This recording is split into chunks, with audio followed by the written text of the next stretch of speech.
কিছুক্ষণ আগে বলছিল আমি নাকি দুশ্চরিত্রা, রাজা জেনে গেছে। তা রাজাকে বলি, তুই দুশ্চরিত্র আছিস, তোর ফ্যামিলি দুশ্চরিত্র আছে বলে পরের মেয়েকে দুশ্চরিত্রা বলতে ভীষণ ভালোবাসে রাজা, ভীষণ ভালোবাসে। কারণ রাজা আমার জায়গাটা নিতে চায়।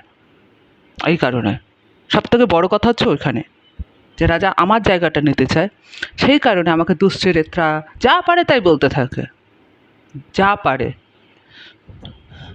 তার কারণ হচ্ছে লাল পাপড়ি জেনে গেছে তো আমি দুশ্চরিত্রা আছি, ওই জন্য চারটানে এসে ধরে। কারণ ও যে দুশ্চরিত্র ছেলে আছে সেটা লাল পাপড়ি ভুলে গেছে, যে চারটানে এসে তুই আমায় জোর করিস, নট তোকে আমি ধরি। এইটুকু জেনে রাখবি, দুশ্চরিত্র ছেলে আছিস বলেই এসে আমাকে তুই ধরিস। আর একটা কথা, দুশ্চরিত্রা কাকে বলে জানিস? তাতে দুশ্চরিত্রের কোনো ঠিক ঠিকানা নেই। এই যে বিয়ের পরও তোকে একজন শরীর দেয়, মেয়েটার বিয়ে হয়ে গেছে তারপরে তোকে শরীর দেয়, আমাকে ধরো, আমি তোমাকে খুশি করে দেবো, তাকে দুশ্চরিত্রাই বলে।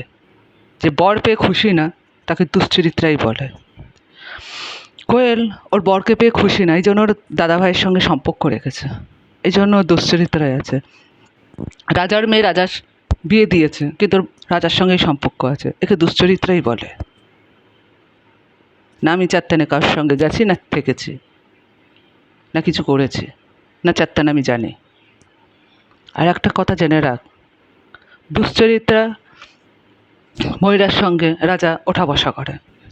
এই কারণে, এই জন্য নিজে যেহেতু রাজা যেহেতু নিজে দুশ্চরিত্রা, এই জন্য দুশ্চরিত্রা মহিলাদের সঙ্গেও মেশে, সব কিছুই করে। তার কারণ হচ্ছে রাজা আগাগোড়াই দুশ্চরিত্রা। আমি ছোটোবেলা থেকে রাজাকে চিনি দুশ্চরিত্রা বলে, ভালোভাবে ভালো বলে কোনো দিন আমি শুনিনি রাজা ভালো ছেলে, বাজে ছেলে বলেই জেনেছি। কোনো দিন জানি না যে রাজা ভালো ছেলে। আসলে লাল পাপড়ি শিখেছে সব কিছু, এত কিছু ভিডিও দেখেছে, ওর মাথা খারাপ হয়ে গেছে। তো ভিডিওটা আসলো কোথা থেকে সেটাও জানার কোনো প্রয়োজন বোধ মনে করেনি, সেই কারণে হয়েছে। দুশ্চরিত্রা ছেলে, দুশ্চরিত্রের ছেলে। তুই যদি এই সব যদি জায়গায় তুই ঠিকঠাক থাকতে, তাহলে তোকে কেউ দুশ্চরিত্রা বলতো না, আর আমার রেপ হতো না, বুঝলি? তুই রোজ আমায় রেপ করিস, রোজ আমায় খাবলাস, যা খুশি তাই করিস, মারলেও তুই যাস না। দুশ্চরিত্রের ছেলেরা তাই করে।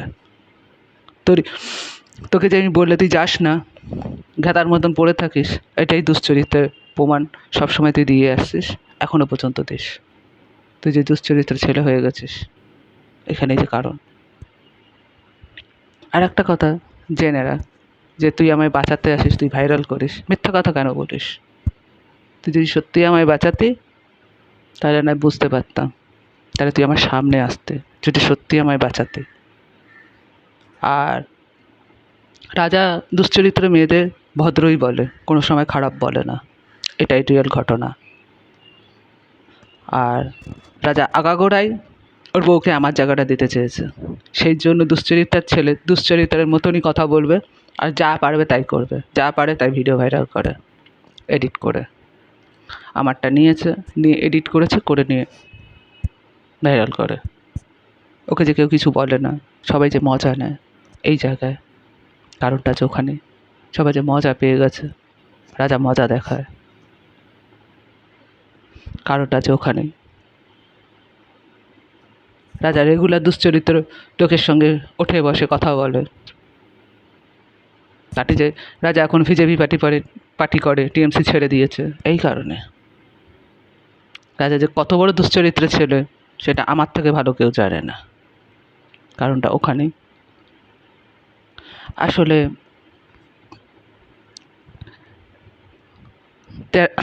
লাল পাপড়িদের পাড়ায় থাকে, লাল পাপড়ি 24 ঘন্টা মেশে, ঠিকই চিনেছিস আমি জানি না, কিন্তু আমি যতটুকু আমার ভেতরে 6 বছর পূর্ণ 7 বছরে রইল, তারপর যতটুকু ওকে ছোটোবেলা থেকে চিনি, আমার থেকে ভালো কেউ চেনে না, এইটুকু জেনে রাখবি। আর হ্যাঁ, রাজা আর একটা গুণ আছে, কী বলতো? ওর সম্বন্ধে যদি কেউ কিছু জেনে গেছে বা কিছু হয়েছে, তাকে রাস্তা দিয়ে হাঁটিয়ে দেয়, তাকে বাঁচিয়ে রাখে না। রাজার এই গুণটা ভালো আছে, যেটা নিঞ্জদাকে মার্ডার করে প্রমাণ করে দিয়েছে। কিছু খবর আছে এখনো বৌদির নীড়ে রাজা ভানটাচে ফাটলো বলে।